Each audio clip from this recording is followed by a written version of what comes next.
자, 오늘도 금요 심야 기도에 오신 성도님들에게 하나님의 특별하신 응답이 함께 하시길 축원합니다. 성경에서 기도하면 떠오르는 여인이 있습니다. 바로 한나입니다. 그런데 우연인지 모르지만 이 구약 성경의 한나뿐만 아니라 신약 성경의 한나 역시도 대단한 기도의 여인이었습니다. 여러분 중에서는 신약 성경에서도 한나가 있나 하고 의아해하는 분들이 계실지 모르겠습니다. 예, 신약 성경에도 한나가 있습니다. 어디에 있을까요? 누가복음 2장에 있습니다. 결혼한 지 7년 만에 일찍이 과부가 되어서 84세가 되도록 성전을 떠나지 아니하고 주야로 금식하며 기도하던 여선지자 안나가 바로 한나입니다. 히브리어 한나가 그리스어로 안나입니다. 그래서 오늘 이 시간에는 이 한나의 기도라는 제목으로 기도의 여인 한나를 통해서 기도에 관한 교훈을 함께 살펴보면서 은혜를 나누도록 하겠습니다. 첫째로 이 한나는 자신을 슬프게 만드는 문제를 가지고 기도의 자리로 나아갔습니다. 본문 15절 중반을 보시면 한나는 자신을 가리켜서 나는 마음이 슬픈 여자라고 소개하고 있습니다. 한나의 이 고백을 이해하시려면 먼저 한나의 가정사를 이해할 필요가 있습니다. 한나의 남편은 엘가나입니다. 그런데 엘가나에게는 이 아내 한나 말고도 분인나라는 아내가 한 명 더 있었습니다. 성경은 한나에게는 자식이 없었다고 기록하고 있습니다. 아마도 엘가나는 이 자식을 낳아 대를 잇기 위해서 분인나를 두 번째 아내로 맞아들였던 것 같습니다. 그런데 이 분인나에게서 자식이 태어났습니다. 우리 한글 성경에는 자식이라고 되어 있는데요, 원문을 보시면 자식들이라고 복수로 되어 있습니다. 그러니까 분인나가 최소한 2명 이상의 자식들을 낳은 것입니다. 야구 경기에서 이 4번 타자는 중요한 자리죠. 그런데 이 4번 타자가 번번이 삼진 아웃을 당한다고 생각해 보십시오. 그래서 감독이 대타를 기용했는데 그 대타가 나와서 홈런을 칩니다.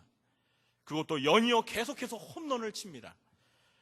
자, 이렇게 대타가 너무 잘하면은요, 주전 선수라도 그 자리가 위태할 수밖에 없는 것입니다. 이 분인나가 엘가나에게 자식을 낳아줄 때마다 정부인이었던 한나의 마음은 매우 침울해졌습니다. 이러다 분인나에게 안방을 빼앗기고 나는 뒷전으로 물러나게 되는 것은 아닌지 불안한 마음도 들었을 것입니다. 더욱이 이 한나의 적수인 분인나가 자식을 낳고 나서부터 점점 기세가 등등하여 한나를 깔보며 업신여기기 시작했습니다. 이렇게 분인나에게 무시와 괄시를 당할 때마다 한나의 마음은 몹시도 비참하고 괴로워서 하염없이 울기만 했습니다. 이것이 바로 한나로 하여금 자신을 마음이 슬픈 여자라고 생각하게 만든 이유였던 것입니다. 사랑하는 성도 여러분, 사람들은 누구나 한나처럼 자신의 마음을 슬프게 만드는 문제를 안고 살아갑니다. 현재 무엇이 여러분의 마음을 그토록 힘들게 만듭니까? 무엇이 여러분의 마음을 슬프게 만듭니까? 어떤 사람에게는 한나처럼 이 아이를 갖고 싶어도 아이가 생기지 않는 것이 자신을 슬프게 만드는 이유가 될 수 있습니다. 또 어떤 사람에게는 자식이 있지만 그 자식이 왼수처럼 속을 썩히게 만드는 골칫거리일 수도 있습니다. 또 어떤 사람에게는 이 배우자와의 갈등이 또는 경제적인 어려움이, 건강상의 문제가 자신을 한나처럼 슬픈 사람으로 만드는 문제들일 수 있습니다. 많은 사람들이 이 남에게 도저히 말할 수 없는 이런저런 삶의 문제들로 인해 혼자 눈물을 흘리며 괴로운 나날을 보내고 있습니다. 그렇습니다. 세상에 문제가 없이 살아가는 완벽한 사람은 없습니다. 만일 그런 사람이 있다면 문제가 있으면서도 자신의 문제가 무엇인지 발견하지 못한 사람일 것입니다. 어쩌면 문제를 문제로 인식하지 못하는 그것이 그 사람의 문제라고 볼 수 있습니다. 그런데 중요한 건 이런 문제로 인해 사람들이 힘들고 우울하고 괴로워할 때 그 문제를 해결하기 위해 어떻게 반응하냐 하는 것입니다. 한나는 자신의 문제를 안고서 그 문제를 해결하기 위해서 어떤 선택을 했습니까? 10절 말씀을 보니까 한나가 마음이 괴로워서 여호와께 무엇을 하고요? 기도하고. 한나는 자기 자신을 슬픈 여자로 만든 그 문제를 안고서 하나님 앞에 나아가 기도했습니다. 문제를 해결하기 위해 한나가 선택한 것은 바로 기도하는 것이었습니다. 저와 여러분도 한나처럼 인생의 어떤 문제로 인하여 괴로워하며 슬퍼하고 계십니까? 그러면 한나처럼 그 문제를 가지고 속히 기도의 자리로 나아가십시오. 그러면 전능하신 하나님께서 그 기도에 응답하셔서 여러분의 문제를 해결하도록 도와주실 것입니다. 시편 50편 15절에 이렇게 말씀하십니다. 환난 날에 나를 부르라. 내가 너를 건지리니 내가 나를 영화롭게 하리로다. 시편 86편 7절입니다. 나의 환난 날에 내가 주께 부르짖으리니 주께서 내게 응답하시리이다. 시편 118편 5절입니다. 내가 고통 중에 여호와께 부르짖었더니 여호와께서 응답하시고 나를 넓은 곳에 세우셨도다. 오늘 간증해 주신 우리 안수 집사님도 인생의 어려운 문제를 만날 때 그것을 해결하기 위해서 뭘 하셨다고 그러셨죠? 기도하셨다고 하셨습니다. 그리고 그렇게 기도할 때 하나님께서 그 문제를 해결해 주시고 도와주셨다라고 간증하셨습니다. 우리 꽃동산교회 성도님들도 인생의 어려운 문제를 만나실 때 당황하거나 불안해하지 마시고 그 문제를 가지고 하나님 앞에 나아가서 한나처럼 그 문제를 놓고 하나님 앞에 기도하시기 바랍니다. 그러면 우리 하나님께서 그 문제를 해결하도록 반드시 도와주실 줄로 믿습니다. 자, 그러면 둘째로 한나의 기도에서 발견되는 세 가지 특징을 이 시간 살펴보기를 원합니다. 첫째, 한나의 기도는 자신의 심정을 솔직하게 충분히 표현하는 기도였습니다. 10절 말씀을 보시면 한나가 마음이 괴로워서 여호와께 기도하고 어떻게 했다라고 기록되어 있죠? 통곡하며라고 기록되어 있습니다. 한나는 마음이 너무나 괴로워서 기도할 때 통곡했습니다. 이 공동번역 성경을 보시면 이 구절을 좀 더 생생하게 이렇게 옮기고 있습니다. 한나는 마음이 아파 흐느껴 울며 여호와께 애원하였다. 사랑하는 성도 여러분, 하나님 앞에 나아가 기도하실 때 어떤 마음과 자세로 기도하십니까? 정말 여러분의 마음과 감정의 상태가 기도에 그대로 솔직하게 반영이 된다고 생각하십니까? 저는 가끔 제 자신을 돌아보면 제가 너무 하나님 앞에서 솔직하지 못하구나, 너무 점잔을 빼고 기도하고 있구나, 이런 생각을 할 때가 있습니다. 여러분도 저와 같은 생각을 해본 적이 혹시 없으십니까? 여러분, 환자가 몸이 너무 아파서 병원을 찾았습니다. 그런데 의사 선생님 앞에서 너무 점잔을 빼고 체면을 차리고 앉아 있다라고 생각해 보시기 바랍니다. 그러면 치료에 도움이 될까요? 안 될까요? 별로 도움이 되지 않습니다. 아프면 아프다고 리얼하게 표현해야 의사 선생님이 병의 심각성을 알고 적절한 치료를 해주는 것입니다. 마찬가지로 우리가 하나님 앞에 나가 기도할 때도 좀 자신의 감정에 솔직할 필요가 있습니다. 물론 슬프지도 않는데 억지로 눈물을 짜면서 연기하라는 말씀은 아닙니다. 그건 가식이고 위선이죠. 그런데 가령 너무나 절박한 문제로 인해서 정말 창자가 찢어질 정도로 마음이 아프고 고통스럽습니다. 여러분, 그런 경험해 보신 적 있으십니까? 이 창자가 찢어질 것 같은 고통. 그러면 그런 감정을 하나님 앞에서 솔직히 표현할 줄 알아야 합니다. 예수님께서도 이 지상 생애에서 기도하실 때 감정에 매우 솔직한 기도를 들으셨던 걸 알 수가 있습니다. 히브리서 5장 7절에 보니까 그는 육체에 계실 때 자기를 죽음에서 능히 구원하실 이에게 심한 통곡과 눈물로 간구와 소원을 올렸고 그의 경건하심으로 말미암아 들으심을 얻었느니라. 아마도 이것은 십자가에 못 박히시기 전날 밤 겟세마네 동산에서 드렸던 그 최후의 기도를 묘사하는 것 같습니다. 아마도 우리가 이 겟세마네 동산 그 현장에서 기도하시고 계신 예수님의 모습을 곁에서 지켜보았다면 느낌이 어땠을까요? 뭐 저렇게까지 안 해도 하나님 아버지께서 다 아시는데 이렇게 말할 수 있을까요? 그렇게 말할 수 없을 것입니다. 사랑하는 성도 여러분, 오늘 15절 말씀을 보시면 한나가 기도하는 모습을 보고 엘리 제사장이 포도주에 취한 여인으로 오해를 하자 한나가 이렇게 대답을 합니다. 내 주여, 그렇지 아니하나이다. 나는 마음이 슬픈 여자라. 포도주나 독주를 마신 것이 아니요 여호와 앞에 내 심정을 통한 것뿐이오니.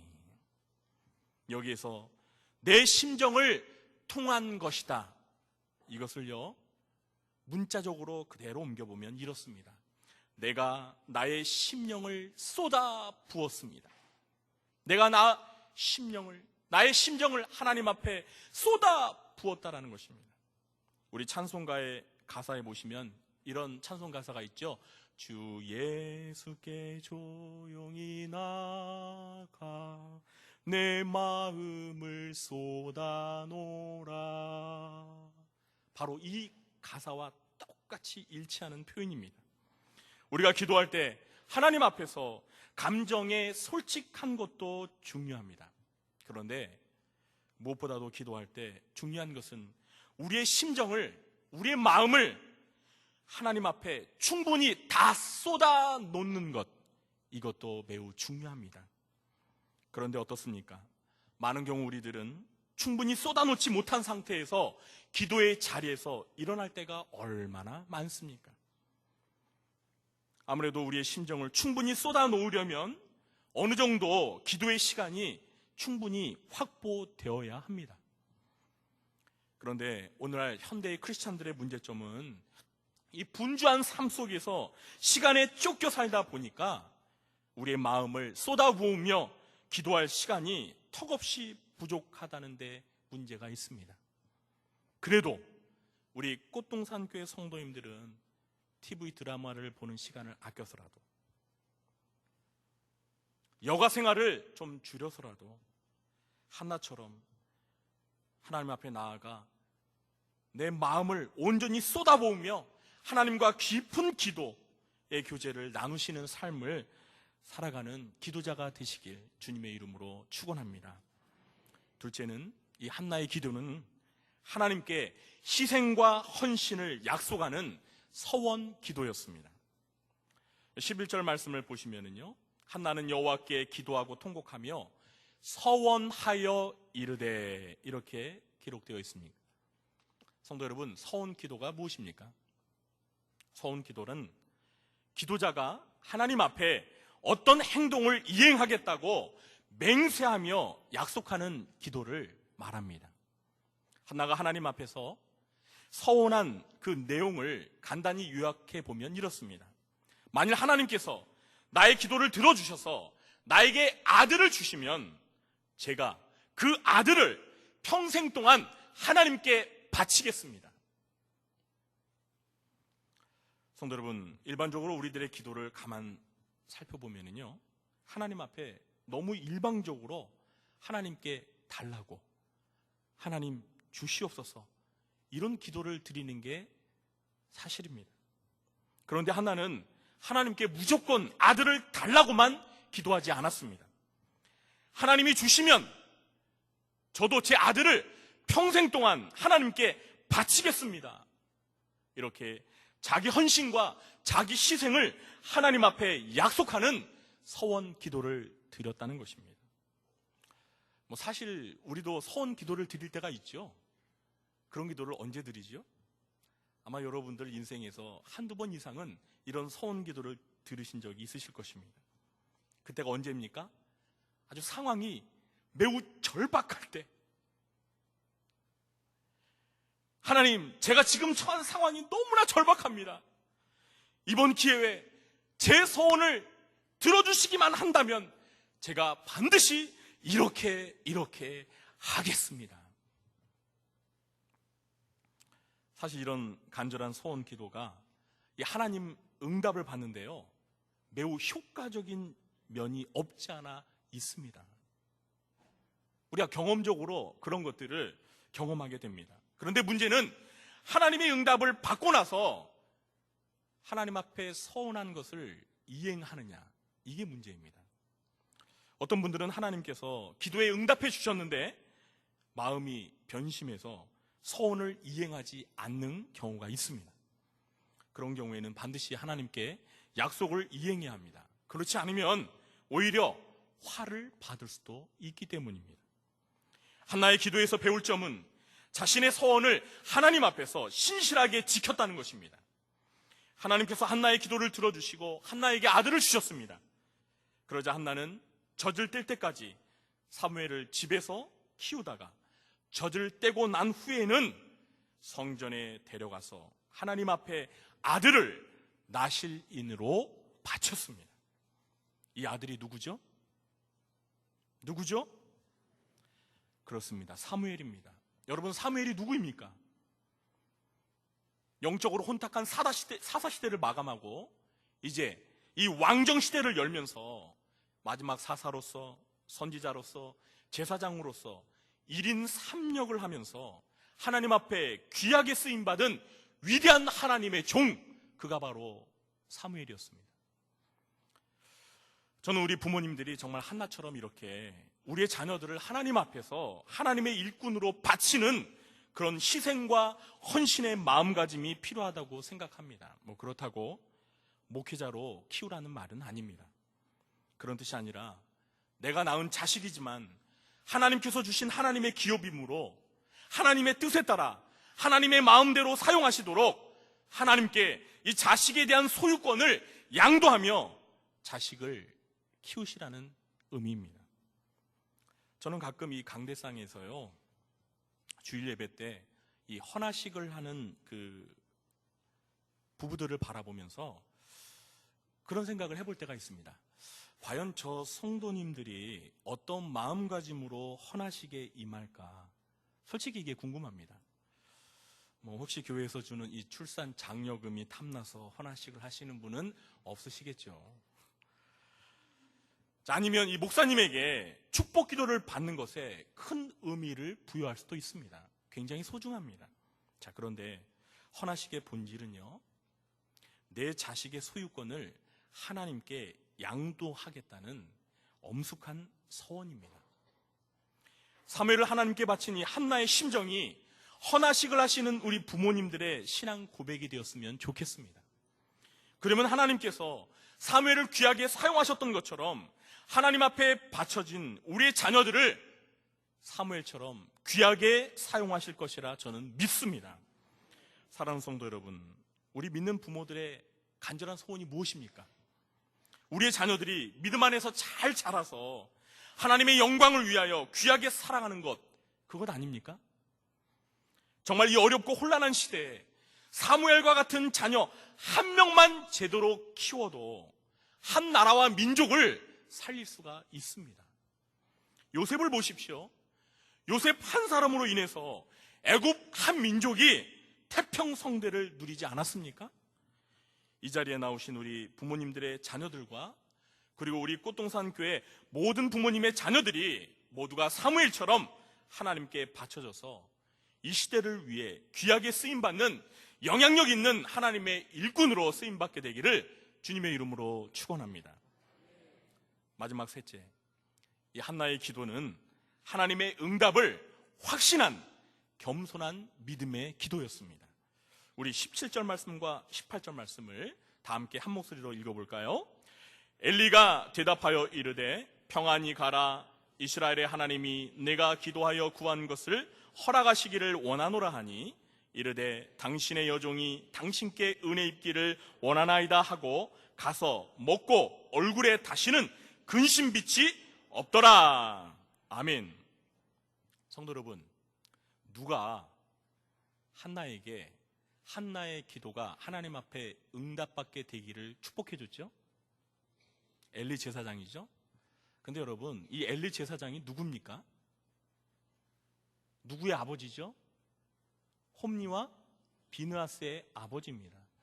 여러분, 홈리와 비느하스가 성소에서 하나님 앞에 봉사하며 한 악행들 다 아시죠? 한마디로 망난이었습니다. 제가 좀 속된 말을 표현해서 개망난이었습니다. 여러분, 당시 이스라엘 백성들이요, 홈리와 비느하스가 성소에서 한 악행들에 대해서 소문이 파다해서 다 알고 있었습니다. 그 홈리와 비느하스의 아버지가 바로 엘리 제사장입니다. 여러분, 이스라엘 백성들이 엘리 제사장을 어떻게 생각했을 것 같으세요? 존경했을까요? 아닙니다. 겉으로는 존경했겠지만 속으로는 모두가 다 이렇게 생각했을 것입니다. 아니, 제사장이 되어가지고 자기 아들 하나도 제대로 신앙교육을 못해? 어떻게 거룩한 하나님의 성소에서 자기 아들들이 저렇게 하나님 앞에 드려지는 제물을 자기 것으로 빼앗고 성소에서 수종드는 여인들과 함께 음행을 저지르는 것을 보고도 빤히 가만히 있을 수 있는가? 저러고도 어떻게 이스라엘의 제사장으로서 영적인 리더가 될 수 있는가? 그들은 엘리 제사장에 대해서 실망하고 신뢰할 수가 없었습니다.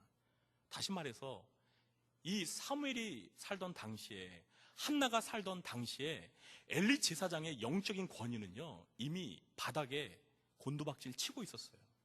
영적인 권위를 잃어버린 것입니다.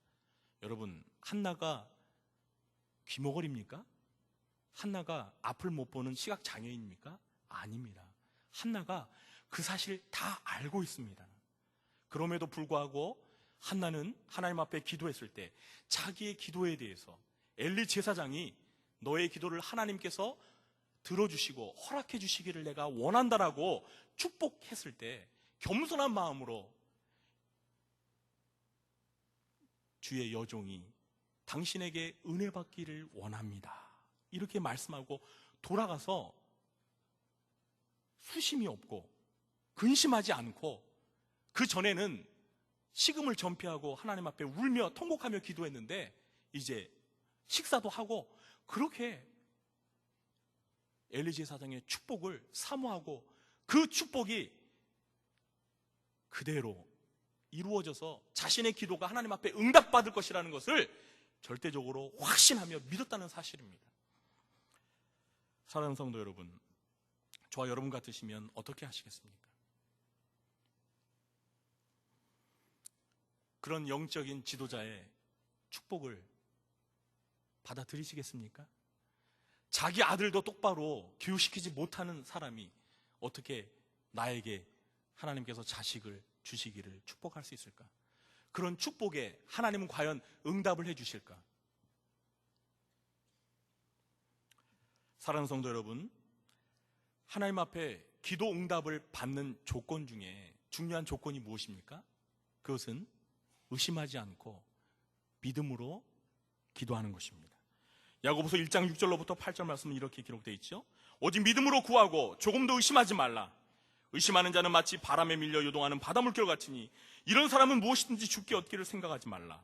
두 마음을 품어 모든 일에 정함이 없는 자로다. 사랑하는 성도 여러분, 우리가 하나님의 약속을 붙들고 하나님의 뜻에 따라 기도하면 그것으로 인해 더 이상 의심하지 말고 응답받을 것이라는 확신을 가지시기 바랍니다. 여러분, 어떤 기도 제목을 가지고요 반복해서 많이 기도한다는 것이 꼭 믿음 있는 기도라고 단정할 수 없습니다. 기도 응답은요 기도의 횟수에 좌우되는 것이 결코 아닙니다. 예를 들어서 어떤 사람이 100번 하나님 앞에 동일한 제목을 가지고 기도를 했습니다. 그런데 마음속에 자꾸 의심을 품으면서 100번 기도했습니다. 그런데 어떤 사람은요 하나님께서 자신의 기도에 대해서 반드시 응답해 주려는 강한 믿음의 확신을 가지고 하나님 앞에 한 번 기도했습니다. 자, 하나님께서 누구의 기도를 더 확실히 들어주실까요? 확신하지 못하시는군요. 네, 100대 1. 저는 이렇게 생각합니다. 한 번 기도했어도 그 기도가 하나님의 뜻에 일치하고 하나님의 약속에 근거한 기도라는 강한 확신 속에 하나님 앞에 드려진 기도라면, 한 번 믿음을 가지고 기도한 그 기도가 의심하면서 100번 기도한 기도보다 하나님의 응답을 더 확실히 받을 것이라고 믿습니다. 오늘 이 기도에 오신 성도님들은 오늘 이 밤에 기도한 것에 대해서는 하나님께서 반드시 응답해 주시리라는 절대적인 확신을 가지고서 평안한 마음으로 돌아가셔서 한나처럼 기도 응답을 받게 되시기를 바랍니다.